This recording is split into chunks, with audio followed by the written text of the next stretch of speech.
untuk mandi terlebih dahulu sebelum kita berangkat menunaikan sholat Idul Kurban atau Idul Adha. Bukan asal mandi, mohon maaf, karena biasa ada orang kurang memahami asal mandi saja lalu ke masjid, artinya tidak ada pahala didapat. Kalau kita mandi sunnah pada hari raya Idul Adha, ada pahala kita dapat, Allah ampuni dosa kita. Bagaimana caranya mandi sunnah pada hari raya Idul Adha? Yaitu niatnya nawaitul ghusla mi yaumil Idul Adha sunnatan lillahi ta'ala. Tidak hafal ke bahasa Arabnya Bu, boleh pakai bahasa masing-masing. Saya berniat mandi pada hari raya Idul Adha sunat karena Allah. Boleh dipakai bahasa Mangkasar. Hari ini Mangkasar nih. Kuniat kami. Ya jadi karya lepas sampai kerobangan sunat karena Allah. Ya pun nanti apa lagi bukan lagi mau kering. Asal jadi sunat kering. Lihat kami. Ya kuliah lagi. Daripada ditayangnya nuna niat dari apa lagi ke apa lagi? Mendi karena kamu niat kita nasabah ngapai innamal a'malu binniyat, setiap perbuatan itu disertai dengan niatnya. Tetapi Anda Mangkasar atau Indonesia campur gitu sih atau usaha bahasa Cina bukan sih Indonesia atau Mangkasar campur nih gado-gado nih yang mudah-mudahan sampai nya gado-gado di pasar dia. Warahmatullahi wabarakatuh.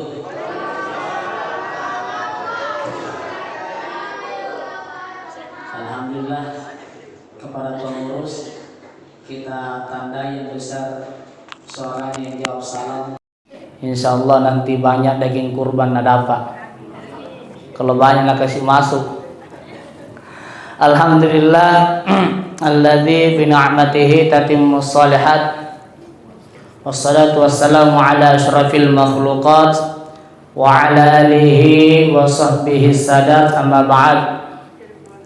Yang kami hormati Ketua Pengurus Masjid Jannatul Firdaus Pasar Penampu dan beserta seluruh jajaran pengurus, yang kami hormati, kami muliakan para orang tuaku, jamaah yang insyaallah dirahmati dan dimuliakan oleh Allah Subhanahu wa taala. Alhamdulillah, puji syukur kita panjatkan kehadirat Allah yang disertai dengan salawat dan salam atas junjungan Nabi besar kita Nabi Allah Muhammad sallallahu alaihi wasallam. Allahumma salli wa sallim alaihi. Jamaah yang insyaallah dirahmati dan dimuliakan oleh Allah Subhanahu wa taala. Alhamdulillah, tak terasa pada hari ini kita sudah berada di hari tanggal 2 Zulhijjah, sesuai dengan keputusan pemerintah kemarin bahwa 1 Zulhijjah jatuh pada hari Ahad.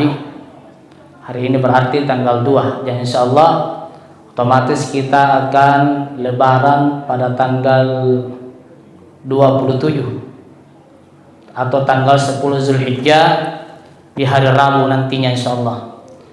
Jadi perlu kita ketahui bersama para jamaah sekalian bahwasanya bulan ini adalah salah satu bulan yang disebut dengan bulan haji.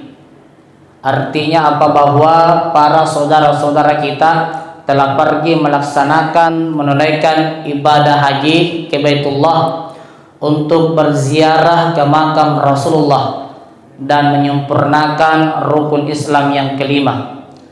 Tentunya kita berharap dan berdoa bagi saudara-saudara kita yang melaksanakan ibadah haji pada tahun ini, insyaallah mereka senantiasa diberikan kesehatan oleh Allah, diberikan kekuatan, umur yang panjang serta keselamatan, selamat dalam menunaikan ibadah haji ke Baitullah, dan selamat pula, sehat pula pulang ke kampung halaman masing-masing. Amin ya rabbal alamin.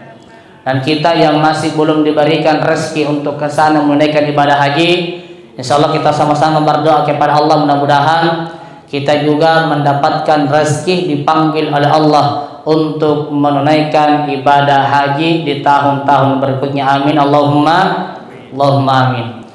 Kemudian Bapak Ibu sekalian, bulan ini juga adalah salah satu bulan yang dimuliakan oleh Allah. Minha arba'atun hurum. Jadi ada 4 bulan yang disebut dengan bulan-bulan haram. Yang mana yang dimaksud dengan 4 bulan ini?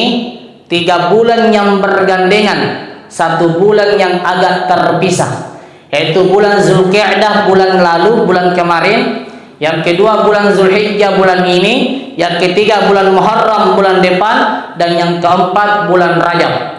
Jadi 4 bulan ini kita dilarang oleh Allah untuk berbuat kejahatan. Sebab setiap keburukan yang kita kerjakan di bulan-bulan haram, khususnya di bulan Zulhijjah ini, maka Allah akan melipat gandakan dosanya. Begitupun sebaliknya, setiap kebaikan yang kita kerjakan di bulan-bulan haram, khususnya di bulan Zulhijjah ini, juga Allah akan melipat gandakan pahalanya. Makanya Pak Bu, kita perbanyak beribadah di bulan ini. Kita perbanyak melakukan amaliyah-amaliyah. Sebab kenapa? Terutama kita dianjurkan memperbanyak berpuasa atau puasa sunnah. Yang biasa puasa Senin Kamis, usahakan lanjut terus. Atau puasa Nabi Daud, 1 hari puasa 1 hari tidak. Atau kan misalkan kita bayarkanlah bulan ini, lebih bagus lagi. Misalnya ibu-ibu terutama, biasanya kan ibu-ibu ada tabunnya kalau setiap bulan. Kalau Ramadan kemarin ada kalata Pak Bu, kemudian belum sempat kita bayar sampai saat ini. Kalau kita bayar di bulan ini bertepatan hari Senin atau hari Kamis, langsung 3 pahala didapat. Pertama dapat pahala puasa qada, bayarkanlah. Yang kedua dapat pahalanya Senin Kamis. Dan yang ketiga dapat pahala puasa Zulhijjah atau puasa bulan-bulan haram. Pendapat ini didukung oleh Al-Imam Zakaria Al-Ansari dari kalangan mazhab Syafi'iyah dan juga dikutip oleh Syekh Atiyah Saqor Mufti Mesir dalam kitab Fatawa Al-Azhar. Jadi misalnya Bu, ada kalata kemarin kita puasa di bulan ini, niat qada saja. Insya Allah ikut mi itu hari puasa Senin Kamis kalau bertepatan hari tersebut, dan ikut mi juga puasa Muharram, puasa bulan-bulan haram. Sama kemarin di bulan Syawal. Kalau mungkin tidak susah Bu, itu bulan Syawal sebenarnya. Boleh kita berniat 1 kali sekaligus 3 niat. Seperti tadi yang dikatakan oleh ulama kita. Bahwasanya misalnya kemarin 6 hari puasa Syawal. Ada kalata 6 hari di bulan Ramadan kemarin, kita puasa Syawal pada hari tersebut, cukup niat qada. Cukup niat qada, tidak perlu niat ki Syawal. Kalau niat ki qada dapat bagi pahala Syawalnya. Jadi 6 hari ki berturut-turut qada, di qada itu puasa dibayar kalata, ikut di situ puasa Syawal tak. Jadi tidak puasa maki lagi. Tapi kalau ada mau bedakan itu, mau dia pisah puasa kalanya dengan Syawalnya, bisa tonjol lebih bagus lagi. Akan tetapi kalau tidak mau setengah mati, tidak mau susah, iya bagus kalau kita qada ikut mikalla, ikut mi puasa Syawal. Itu menurut Imam Zakaria Al-Ansari. Jamaah insyaallah dirahmati dan dimuliakan oleh Allah Subhanahu wa taala. Dan alhamdulillah Bu, kurang lebih 8 hari lagi karena kita sudah masuk di hari kedua Zulhijjah, dan insya Allah kurang lebih 8 hari lagi kita akan menunaikan sholat Idul Adha. Allah mengingatkan kita dalam firman-Nya yang dan yakin dan percaya semua pasti hafal ini. Surah Al-Kautsar. Betul? Hafal kita semua Bu surah Al-Kautsar? Ada yang tidak hafal surah Al-Kautsar? Berhenti maki hidup kalau tidak hafal ki inna ataina. Nah ini minatena ini surah andalan ibu-ibu kalau sembahyang sendiri di rumahnya. Betul Bu? Kenapa? Karena mau cepat selesai sholatnya. Jadi apa kata Allah dalam surah Al-Kautsar? Inna a'tainakal kautsar fasholli li rabbika wanhar inna syani'aka huwal abtar. Inna a'tainakal kautsar. Sesungguhnya kami telah memberimu Muhammad nikmat yang banyak. Fasholli li rabbika wanhar, maka dirikanlah salat serta berkurbanlah. Inna syani'aka huwal abtar. Sesungguhnya orang-orang yang tidak mengerjakannya adalah terputus dengan rahmat Allah. Jadi ulama menjelaskan bahwasanya dalam surah Al-Kautsar ini Pak Bu, ada 2 isi kandungan, ada 2 anjuran yang Allah anjurkan untuk kita kerjakan. Yang pertama, fasholli li rabbika, dirikanlah salat, terutama salat di hari raya Idul Adha. Jadi sebelum kita memasuki pelaksanaan salat Idul Adha Pak Bu, ada beberapa yang perlu kita perhatikan sebagai penunjang ibadah kita kepada Allah. Yang pertama yang perlu kita perhatikan kaitannya dengan salat Idul Adha, yaitu disunahkan untuk mandi terlebih dahulu sebelum kita berangkat menunaikan sholat Idul Kurban atau Idul Adha. Bukan asal mandi, mohon maaf, karena biasa ada orang kurang memahami asal mandi saja lalu ke masjid, artinya tidak ada pahala didapat. Kalau kita mandi sunnah pada hari raya Idul Adha, ada pahala kita dapat, Allah ampuni dosa kita. Bagaimana caranya mandi sunnah pada hari raya Idul Adha? Yaitu niatnya, kalau kita pakainya di nawaitul ghusla mi yaumil Idul Adha sunnatan lillahi ta'ala. Tidak hafal ke bahasa Arabnya Bu, boleh pakai bahasa masing-masing. Saya berniat sholat sunnah, saya berniat mandi pada hari raya Idul Adha sunat karena Allah. Boleh dipakai bahasa Mangkasar, hari ini Mangkasar di kuniat kangi. Ya jadi karya lepas sampak karobana sunat karena Allah. Ya pun nanti apa lagi bukan lagi mau kering, sampai jadi sunat kering. Lebami, ya kulit lagi. Daripada ditayangnya nunna niat dari apa latihan ke apa lagi mendi karena kamu niat kemana kita nasabah napai innamal a'malu binniyat, setiap perbuatan itu disertai dengan niatnya. Kemudian tata caranya Pak Bu, tapi anda Mangkasar atau Indonesia campur gitu sih atau sakit bahasa Cina bugi sih Indonesia atau Mangkasar campur nih gado-gado nih, yang mudah-mudahan senampainya gado-gado di Pasadia. Tapi Pak Muhammad jamaah insyaallah dirahmati dan dimuliakan oleh Allah. Jadi tata cara mandi sunnah pada hari raya Idul Adha, yaitu pertama siram bagian kanan, singkam lagi punah sampai jadi wajib kita wa. Punah jundu kita wa, kalau kita mandi wajib sama aja tata caranya. Siram bagian kanan, diat dulu nih, siram bagian kanan, bagian kiri, kemudian kepala basahi dari ujung rambut sampai ujung kaki. Tapi niat orang sebelumnya. Angapa sabana dianjurkan itawa ajene sunnah dia lepas-lepasan baik Idul Adha ataupun Idul Fitri, karena nai tahu ajene sunnah dia lepas-lepasan kufirat anhu dzunubu di pamoporai dosa-dosa dari Allah Subhanahu wa taala fi zabadil bahri, meskipun dosanya sebanyak buih di lautan. Jadi pun niat kita jenis sunnah, insyaallah niat kita pengukuran dosa-dosa dari karena Allah Subhanahu wa taala. Kemudian Bapak Ibu sekalian perlu kita perhatikan kaitannya dengan pelaksanaan sholat Idul Adha, yaitu disunnahkan untuk menggunakan pakaian yang paling kita senangi. Jadi bukan berarti harus yang baru. Karena mohon maaf Pak Bu, ini ada biasa kurang memahami. Iya, naruskannya anjo amake baju baru. Akhirnya napas sekorun anuna burak nina mali baju baru. Nah mana kurun bangi nak kira suruh ibu nina menguji. Padahal anda sebenarnya dia disunatkan anda tiada baju baru, tapi baju paling kingainya. Pakaian yang paling kita senangi, yang mana baju tabu yang paling disukai disenangi, dianjurkan disunatkan untuk dipakai. Jadi tidak mesti yang baru. Punanya anu baru bagi pakoi. Tapi punatena dia dipasakan. Karena yang disunatkan hanya pakaian yang kita senangi. Kemudian disunatkan pakaian yang putih, punatena nu kebo lagi warna merinyang. Disunatkan pakai wangi-wangian. Iya, nasabang ngapai punatena timake parfum masihika bahaya. Yang ngapai nabuno tawa dalam masigi. Apalagi punanya bajunya dan tomina pakai tinro, ya tomina pakai jambang, ya tomina pakai bawoyangan, ya tomina pakai kampi sapi. Akhirnya apa? 1 minggu tidak nak cuci itu dasterna. Itu tomina pakai pergi bahagia di lebaran. Semua masuk dalam masjid pasu-pasu semua orang. Nah, kenapa ini bunar hitam? Kenapa pasu-pasu? Sakura, apa nyebut? Sakul 7 rasa. Rasa Korea dia rasa kuanu, rasa dari mambi, sampai rasanya. Jadi harus harum-harum pergi ke masjid.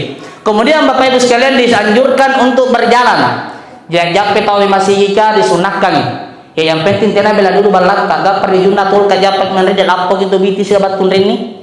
Ya punang balik jebat tunrini dari masih jika ya disunah kita untuk japa-japa. Kalau kita jalan disunahkan. Karena kenapa Bapak Ibu sekalian mamasyaila majalisul ilm.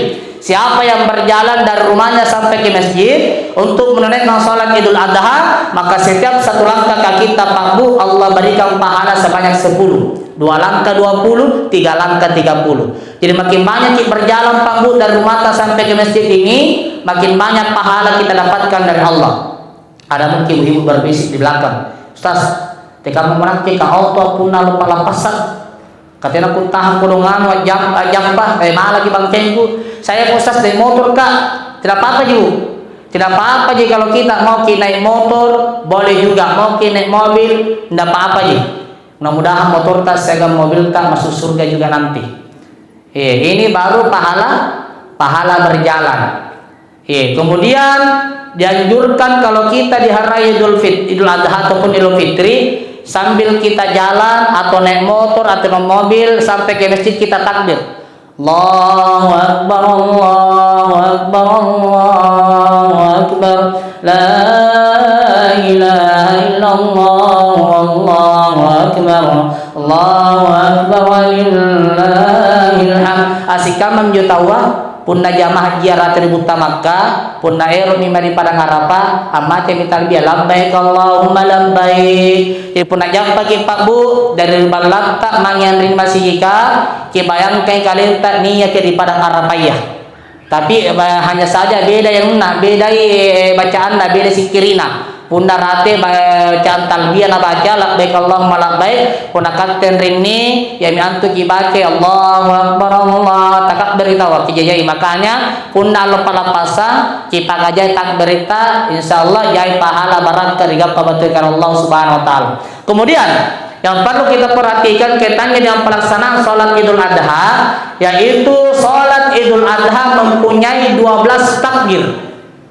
Ada orang pernah bertanya, Ustaz, kenapa itu sholat hari raya baik Idul Fitri ataupun Idul Adha banyak sekali takbirnya, beda dengan sholat-sholat yang lain? Betul Bu? Kira-kira sholat yang mana yang sama takbirnya dengan hari raya Idul Fitri ataupun Idul Adha? Dengan sholat sunat atau sholat wajib tidak ada. 5 waktu 2 kali ditakbir, 1 kali takbir. Apalagi Bu, sholat sunat juga seperti itu. Kalau hari raya kita 12 kali kita takbir. Kenapa bisa? Jadi Imam Al-Ghazali mengatakan sholat hari raya Idul Fitri ataupun Idul Adha mempunyai 12 takbir karena ada 12 anggota badan anggota tubuh kita harus dibersihkan dari dosa-dosa. Jadi Bu, niat sampulun ruah di batang kalinta anda anggota tubuh ta paralu kita kasih baturi dosa-dosa anda yang lupa lepasan. Rakaat pertama berapa takbir Bu? Rakaat pertama kalau orang lebaran 7 takbir. Rakaat kedua 5 takbir. Kenapa 7 takbir? Rakaat pertama kata Imam Al-Ghazali karena ada 7 anggota badan kita bagian atas yang perlu kita bersihkan dari dosa-dosa. Yang pertama ruah matanta, 2 mata, 2 telinga, 4 2 lubang hidung, 6 1 mulut. Ini yang perlu dibersihkan dari dosa-dosa kalau di hari raya Idul Adha ataupun Idul Fitri. Rakaat kedua mempunyai 5 takbir karena ada 5 anggota badan kita kata Imam Al-Ghazali bagian bawah yang perlu dibersihkan paralu kita kasih baturi dosa-dosa. Ruah bang kita, 2 kaki, 2 tangan dan 1 boska. Anja paralu kita perhatikannya. Ini boska paling jauh dosana. Ya makanya Bapak Ibu sekalian, kalau kita takbir kalau kita mau sholat Idul Adha nantinya, kata ulama hakiki, diniatkan dalam hati tak. Allahu Akbar takbir pertama. Kan baca kironia, sholli sunnata Idul Adha rakataini makmuma lillahi ta'ala. Kalau imam lillahi ta'ala. Jadi tidak pakai mustaqbil kiblat ini. Mohon maaf, biasa ada orang keliru. Dia sholat sunat pakai mustaqbil kiblati karena perbedaan antara sholat sunat dan wajib itu di kalimat mustaqbil kiblati. Yang ngasin sampai sunat katanya pakai mustaqbil kiblati langsung nih. Salli sunnata Idul Adha salli sunnata Idul Adha langsung rakaat ini makmum lillahi ta'ala. Punna sampai paraluki sampai ke mangharibiyah usalli fardal maghribi talata rakaatin mustaqbil kiblati. Ya, mustaqbil kiblati ada makmum lillahi ta'ala. Punna sampai sunat tidak pakai mustaqbil kiblati. Jadi langsung kemudian akibat dari kita nampak takak berki. Itu pertamanya tidak gerai ini jadi hitung. Dan nanti itu akan dijelaskan oleh Bilal. Jadi takbir pertama tidak hitung itu Allah perkabiran. Nanti takbir kedua setelah Allah perkabiran baru dihitung 1 Allahu Akbar. subhanallah walhamdulillah wala ilaha illallah wallahu akbar, dibaca sikirina yang biasa dibaca, niatkan dalam hati kita, ini rakaat pertama, niatkan dalam hati, ya Allah ampunilah dosa mata kananku, karai pamoporangi dosa mata kananku. Kemudian takbir kedua, Allahu akbar, dibaca subhanallah walhamdulillah wala ilaha illallah wallahu akbar, la haula wala quwwata illa billah, niatkan lagi dalam hati, ya Allah ampunilah dosa mata kiringku, karai pamoporangi dosa mata kiringku, sampai takbir ketujuh, sampai dosanya mulut. Begitupun dengan rakaat kedua Pak Bu, yaitu 5 takbir, seluruh anggota bagian bawah anggota tubuh diniatkan dibersihkan dosa-dosanya. Kenapa? Allah sudah ingatkan dalam Al-Quran surah Yasin, al-yawma nakhtimu ala afwahihim wa tukallimuna aydihim wa tashhadu arjuluhum bima kanu yaksibun. Pada hari ini kami akan kunci mulut mereka, kata Allah, kaki dan tangannya akan menjadi saksi terhadap apa yang mereka perbuat di dunia. Jadi pun dari Allah ribawa Pak Bu, anja bawaya dikunci karena Ta'ala, tenak kuliah kana-kana riwatuna rikutana Allah Ta'ala, apa yang kana, apa yang jawab, yang mana menjawab, yaitu seluruh anggota tubuh kita, kecuali mulut ta. Anja misabana nakana Imam Al-Ghazali, kita bakal ngasingin anggota tubuh ta, ya Allah pak lampasan. Jamaah insyaallah dirahmati dan dimuliakan oleh Allah Subhanahu wa taala. Kemudian punna takabur kita wadi nakana ulama hakiki, nakana tu pandritata. Iya usahakan punna takabur kita relo palapasanga, eti panangili mata. Contoh, Allahu akbar, takbir pertama, langsung Allahu akbar, takbir kedua Allahu akbar, kilanjugin narusu. Itu ya biasa, mohon maaf, ada orang dia turunkan kembali tangannya Allahu akbar. Tidak apa-apa aja. Minta menurut ulama hakiki itu makruh. Kenapa? Kalau kita menurunkan tangan saat takbir di hari raya seperti itu, sama hanya kita memulai sholat kembali. Nyanakan itu padretayah. Singkat tahu tawari pakara mulai motor sambayang. Sedangkan aneh sambayang ki andar rusuh, makana kilanjut ki andar rusuh. Allahu akbar, Allahu akbar. Itu ki panangi. Allahu akbar, Allahu akbar, panangsing. Allah tenang apa? Bisa ji. Tapi kalau menurut ulama hakiki ilmu hikmah dianjurkan untuk disambung terus. Jamaah insyaallah dirahmati dan dimuliakan oleh Allah Subhanahu wa taala. Tapi neng jawab tuh. Jam berapa masuk Isya?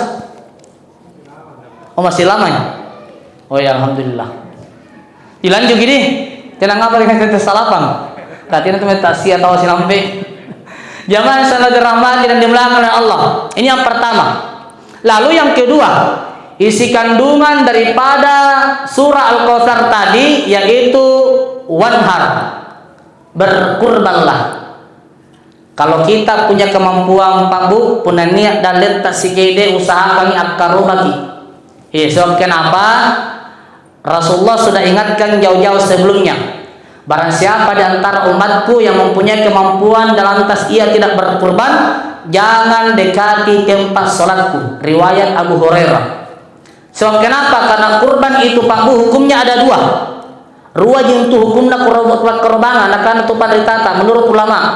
Yang pertama, jumhur ulama berpendapat, mazhab Malikiyah, Syafi'iyah dan Hanabilah Imam Ahmad bin Hambal mengatakan berpendapat bahwa hukumnya kurban itu sunnah muakkadah, yaitu sunnah yang dianjurkan, sunnah yang menghampiri wajib. Kalau kita mampu usahakan kita berkurban. Sementara menurut mazhab Hanafiyah hukumnya kurban itu wajib. Jadi punna mazhab Hanafi itu wajib kita tahun-tahun karobah. Apalagi punna mampu tawa, punna kena lagi karobah berarti dosa. Ini menurut mazhab Hanafiyah. Sementara jumhur ulama itu menghukumi sunnah muakkad. Sunnah muakkad juga sunnah menghampiri wajib, artinya sama hukumnya dengan sholat tarawih, yaitu sunnah muakkadah sama pentingnya. Usahakan makanya Bapak Ibu sekalian punya niat dan letak al-labi, usahakan ya karobah tawa. Sebab kenapa? Kalau kurban itu Pak Bu banyak sekali hikmah dan keutamaannya. Pertama, hikmah daripada orang-orang yang berkurban yaitu ialah untuk kita mendekatkan diri kepada Allah, taqarrub ila Allah. Tau niat taqarruba yang antu berarti niat yang ampambani kalian kepada Allah Subhanahu wa taala. Sebab kenapa ini yang dilakukan oleh Nabi kita Ibrahim alaihissalam dan Nabiullah Ismail alaihissalam. Kemudian yang kedua, hikmah daripada berkurban ini yaitu setiap tetesan darah dari hewan kurban tersebut bernilai satu kebaikan. Jadi semakin banyak darah yang menetes dari hewan kurban tapabu, bila jai anjo mati kirana anjo anunta sapinta di pakurbanga atau bembea di kurbanga, semakin jai kebajikan kigappa batul karena Allah Subhanahu wa taala. Lalu yang ketiga, sebagai kendaraan kita di yaumil akhir. Allah berfirman dalam hadis kursi, wahai seluruh para malaikatku, berikan kendaraan kepada hambaku yang berkurban pada hari raya Idul Adha. Kemudian yang keempat, hikmah daripada berkurban yaitu untuk menyembelih sifat kebinatangan. Jadi untuk ampalele anjo sifat binatang, sifat ol-olu kalalang kalian. Asabang ngape Pak Bu niat tujuh sifat ol-olu lalang kalian tak? Ada 7 sifat binatang dalam diri kita yang perlu kita hilangkan. Makanya para jamaah haji di Baitullah di tanah suci melempar sebanyak berapa Bu? Berapa? 20 kali? Atau gandongan je punang manjo? Iya, melempar sebanyak 7 kali lempar jumrah. Kenapa? Ada 7 sifat binatang dalam diri kita yang perlu kita hilangkan. Ya kita jamaah haji kalau kita melaksanakan haji niatkan itu setiap melempar. Sama hanya kita kalau berkurban. Kalau kita berkurban, niatkan sifat binatang yang 7 dalam diri kita dihilangkan oleh Allah. Karena kenapa? Ini 7 sifat binatang paling bahaya yang bisa menjerumuskan kita dalam neraka. Apa saja sifat binatang itu Pak Bu dalam diri kita yang perlu kita hilangkan? Yang pertama ialah al-hasadu, iri hati. Merasa tidak senang jika orang lain merasakan kebahagiaan. Betul. Tetangganya beli kipas angin, kalian tak putar. Tetangganya beli pemanas, ia kepanasan. Tetangganya beli kulkas, kedinginan. Besok-besok tetangganya beli motor baru, kalian marung. Tidak lama kemudian masuk ke rumah sakit, naik panasnya 360 di kipas, kenapa panas gitu? Tiba-tiba besok tetangganya beli pajero. Datang anak-anak biji-biji, karena apa biji-biji itu? Bilang mama, belilah kita tetangga ya pajero. Dari naik tak puji lah mata. Kenapa? Inna lillahi wa inna ilaihi raji'un. Ambo terangi mati gara-gara apa? Gara-gara iri hati. Saya mau Pak tidak usah pakai iri hati. Justru kita bersyukur jika kalau tetangga tak beli kendaraan baru. Kenapa? Besok-besok mau kita turun ke Maros, bisa kita nebeng sama tetangga tak betul. Tina mau kita sewa grab sedeng, tina sul sendoi ka. Nyo puna iri hati kita na to ngai. Bahkan sahabat Rasulullah bernama Muawiyah radhiyallahu anhu pernah menyampaikan mengingatkan bahwasanya tidak ada sifat yang paling jelek kecuali sifat iri hati. Jadi hati-hati Ibu, hilangkan iri hati dan dengki dalam hati kita. Lalu yang kedua, sifat binatang yang ada dalam diri kita yang harus kita hilangkan ialah al-hirsu, yaitu rakus. Anjo rakus, anjo balala, kayak karena yang balali tawarikan ikan riang. Bukan hanya rakus tentang makanan, tapi banyak macamnya rakus. Ada juga rakus dengan jabatan. Kenapa ya? Kebetulan majelis taklim, dia tomi ketua, dia tomi bendahara, dia tomi sekretaris. Nalengasim, nyalengay, labalala. Biasa begitu itu, nguasai kali. Padahal banyak temannya yang bisa dikasih jadi sekretaris, dikasih jadi bendahara, akhirnya besok-besok sagi, salatan nami.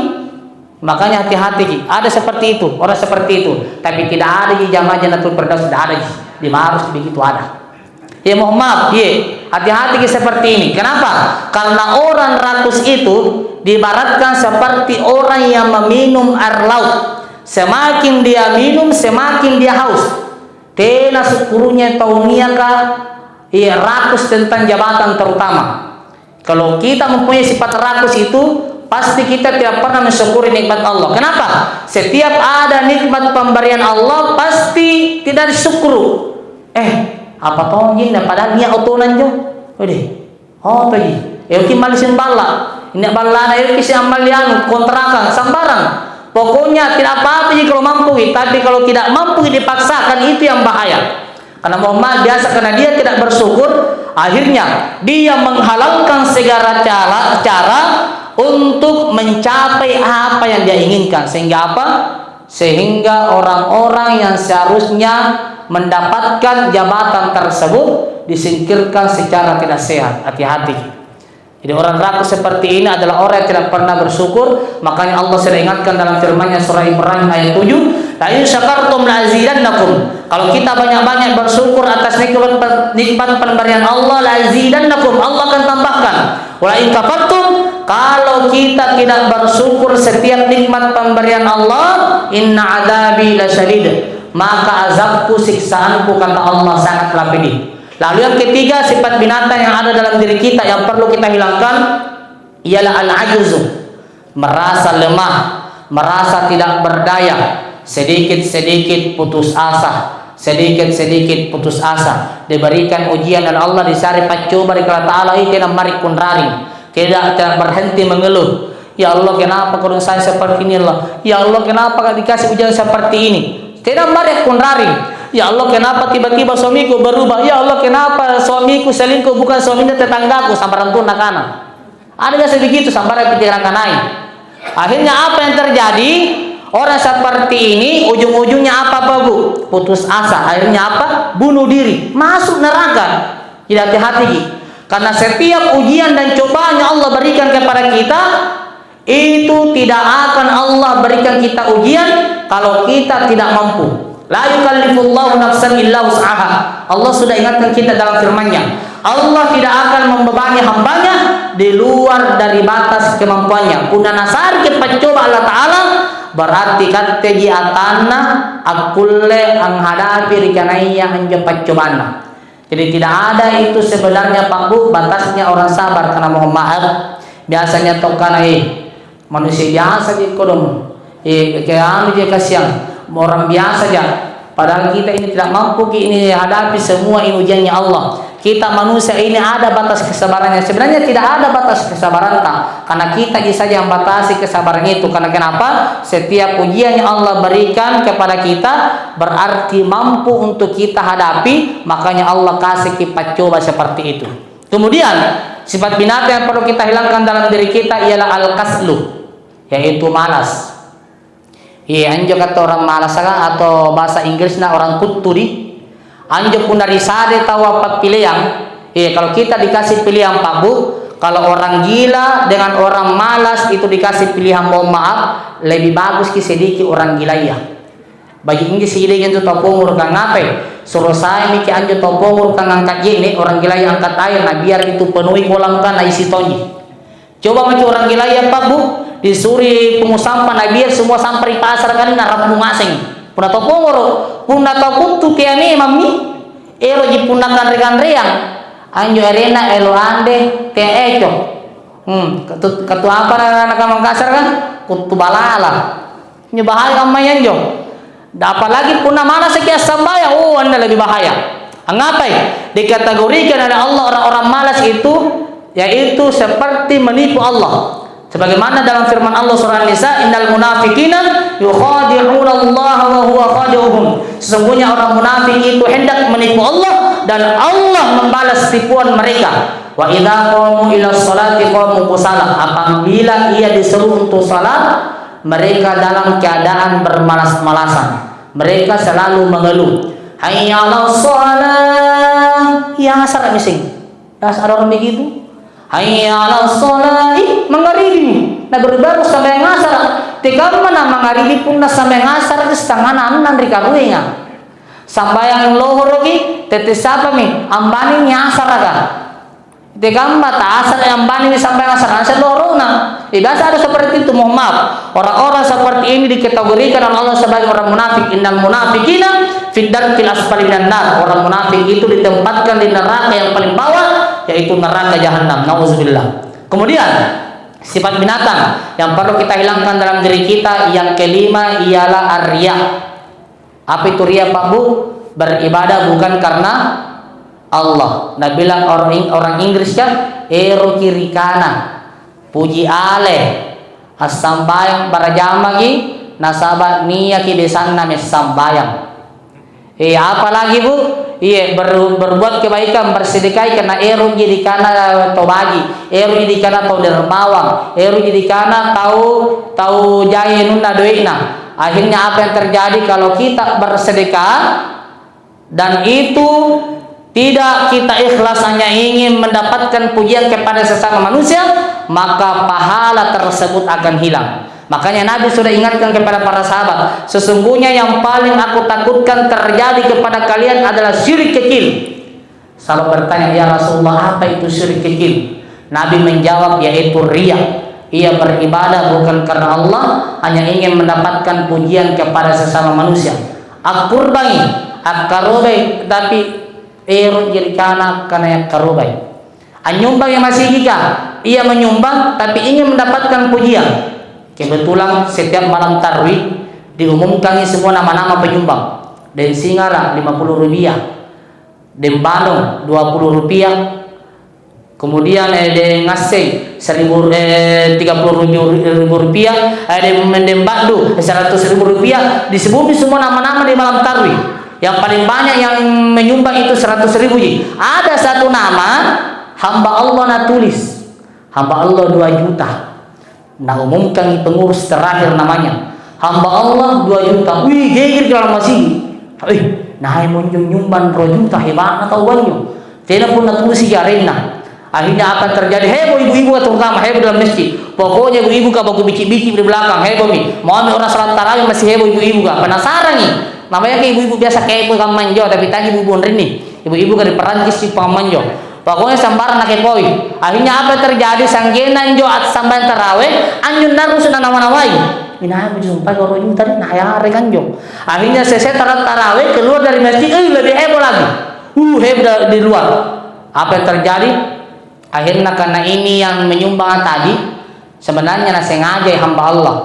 Tapi motongi dibilang langsung datangi satu ibu-ibu bilang, Bu, di tahap itu tadi menyumbang saya tadi yang bilang-bilang sekama orang di yang bilang-bilang tapi napa uang kita wah akhirnya napa babat pengasih minta nasabah ngapai ngane menasari lopo milu nasabah enggak pengasih mereka pujian ya hati-hati mingkan itu lebih parah pore aceh lagi mingkan nyasa lagi ngapai kebetulan ajab caraan mereka ditapu meratin wah penyumbang dan sebagai pabugaya amal ini kelengan niat tahu angera yang jadi kantong baju nah niat doi ros sabu 5 sabu si 10 sabu si belakang nah sediakan mi joduna anjo doi ros sabu nonton akile tiba-tiba waktunya na besok ketika waktunya dia cabut itu uang 2.000 tukur ke si belakang sabuna dibawa ke tanah cini nah panau minjau ni apa bapak dibawa ke nak tabe mas ini bapak-bapak tentu nak kena duit tak nak kena tabe ini apa maji bawa nasari kau deh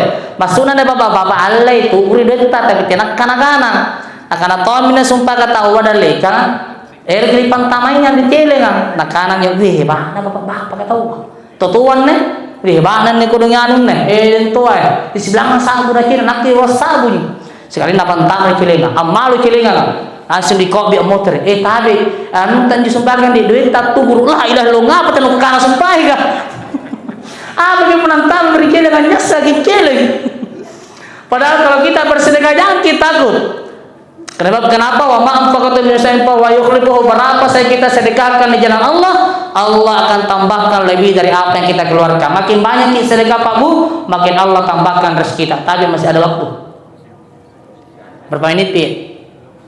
5 masih banyak ini 5 menit lanjut nih karena dia mau langgar masih bang tidak ngapa oh salah ya iya tapi dua pembahasan jadi tadi yang kelima ini yang keenam jadi sifat binatang yang ada dalam diri kita yang perlu kita hilangkan ialah al-bakhil yaitu sekki ayo sepangan ninjo si sambung nih iya al-bakhil aduallah adur rasul orang kikir itu tidak akan masuk surga walau kana zahidan walaupun ia rajin beribadah aduh Allah aduh Rasul bahkan ia musuhnya Allah dan musuhnya Rasul jadi hati-hati kita Bu punasik kita wah nasabah injo kata to sekki katina tentang naik betul ada di sini suka sama sekki Bu ibu-ibu kau di belakang tabi Bu halo suka kisah minta sekki Bu tena kingai pun niat mintunta sekki tena tolong jangankan kita bahkan sesama orang sekte tidak suka sama orang sekte.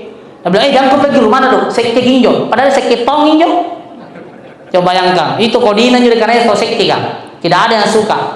Makanya kalau kita mempunyai sifat kikir dalam diri kita, maka kita akan dibenci Allah Subhanahu wa taala. Bahkan tidak akan masuk surga walau kita rajin beribadah. Jadi hati-hati kipuna sekti kita buat. Kebetulan kemudian Bapak Ibu sekalian, yang terakhir kita singkat saja karena waktu kita terbatas.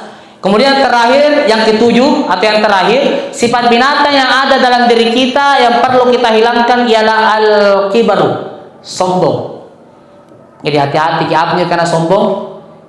Tampon akan mengkasar raka, ero kiri kanan, merasa dirinya lebih hebat. Al-kibaru batarul haq wa ghamtun nas, kata Nabi dalam hadisnya. Orang sombong itu menolak kebenaran dan memandang remeh kepada sesama manusia, menganggap dirinya lebih hebat, lebih berkuasa, lebih tinggi jabatannya, tinggi pangkatnya, lebih kaya, lebih gagah. Akhirnya orang-orang yang di bawahnya hanya dipandang sebelah mata. Padahal apa yang mau kita sombongkan, Pak Bu? Sedangkan kita hidup dunia ini tidak ada yang kita bawa mati.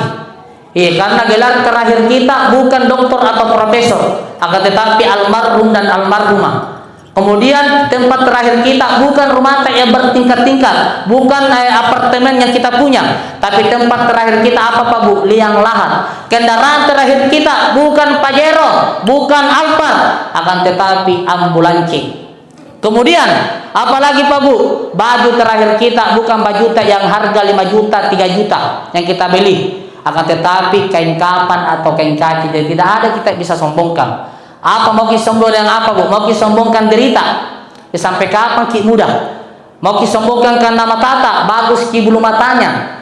Karena biasa begitu, mentang-mentang sudah pasang bulu mata, nah sengaja pamnya kasih begini bulu matanya.